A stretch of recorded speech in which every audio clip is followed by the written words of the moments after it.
So, I will be talking about culture and health in this presentation, about the United States, which is the predominant culture, um, Nicaragua, which is the underdeveloped culture, and then Japan, which is the developing culture.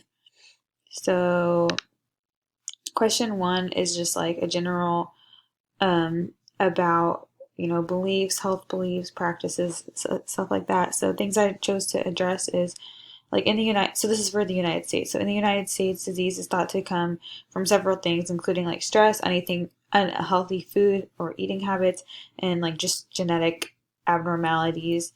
There's a good understanding of science in the U.S. Obviously, I feel like this U.S. leads a lot of, spearheads a lot of clinical trials and breakthroughs in medicine, and we have a very advanced healthcare system, though, insurance and healthcare coverage by the government is a whole different, fish to fry, but there's a good understanding of science and interventions generally.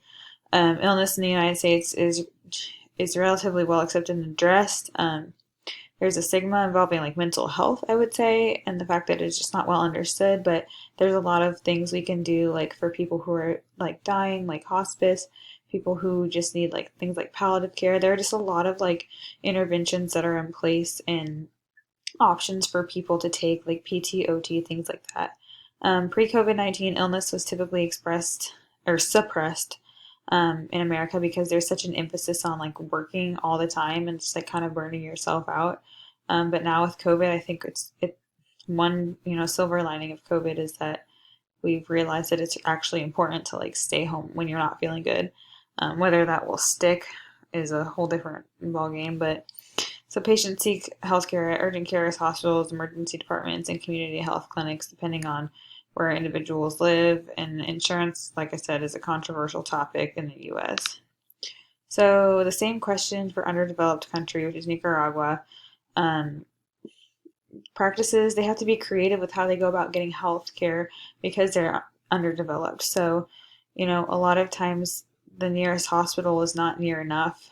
Transportation isn't enough. So they rely on a lot of like home remedies or just like natural. I would say it's mostly like natural interventions, which I'll talk about a little bit later. But they go like things that we take for granted.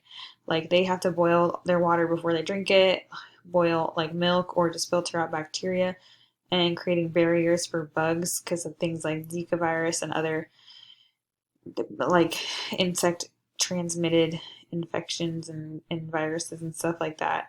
Um, Religion is important in Nicaragua, so a lot of people look for faith when they're like trying to depict a reason and a way out of an illness. And people look at these natural ways, these things from the environment are a lot of things.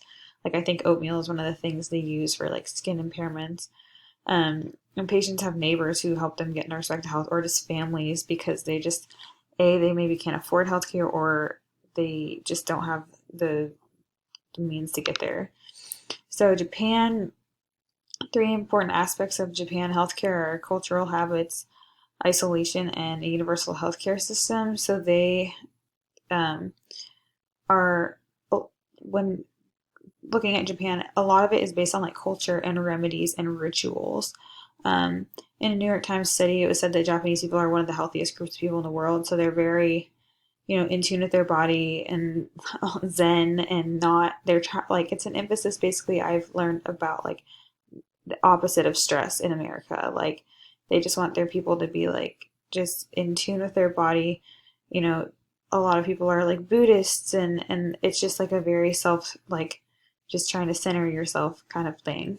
Um, One way pain is addressed is to purify oneself. Another way is just like these rituals, reflecting on life, just not stressing, just resting. Like that's a big thing in Japan. Um, Three healing methods in the United States are medications. People are quick to medicate in the United States.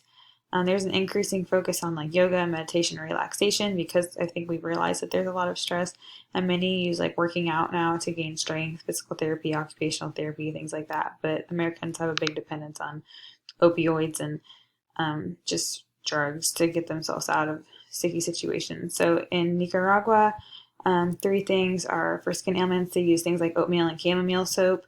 For parasites, they use apazote, I think is how you say it, with milk. And then for the liver to purify, they use like dandelions and that, grind it up.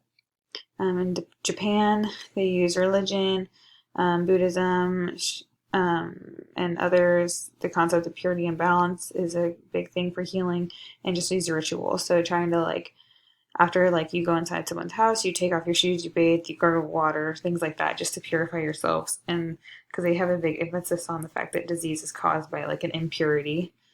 If I was a nurse in the United States, how would I provide care to my patients, blending the beliefs with my own? So I obviously will be a nurse in the United States, and I will just try to relate my experiences to them. And I know that in the United States, there's such a wide diversity of people, socioeconomic status, cultural status, etc. So I just want to use my knowledge and the knowledge that I gain based on helping other patients to really help my patients learn and get back to health, and just let them know that like I hear them, I see them, I understand what I maybe don't understand what they're going through, but I'm empathetic to what they're going through.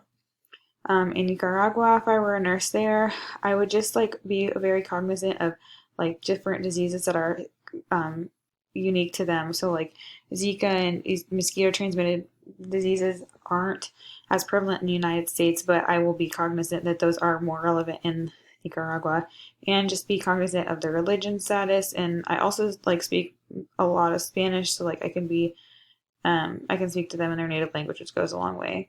And then finally, developing, I would use my own experience of rituals and purity to apply to them. Um, like I have superstitions, I have things that I go through every morning to like make myself feel better. So I'll use that and like my beliefs about religion and my Zen to go help them and show them that I understand what I get what they're going through too.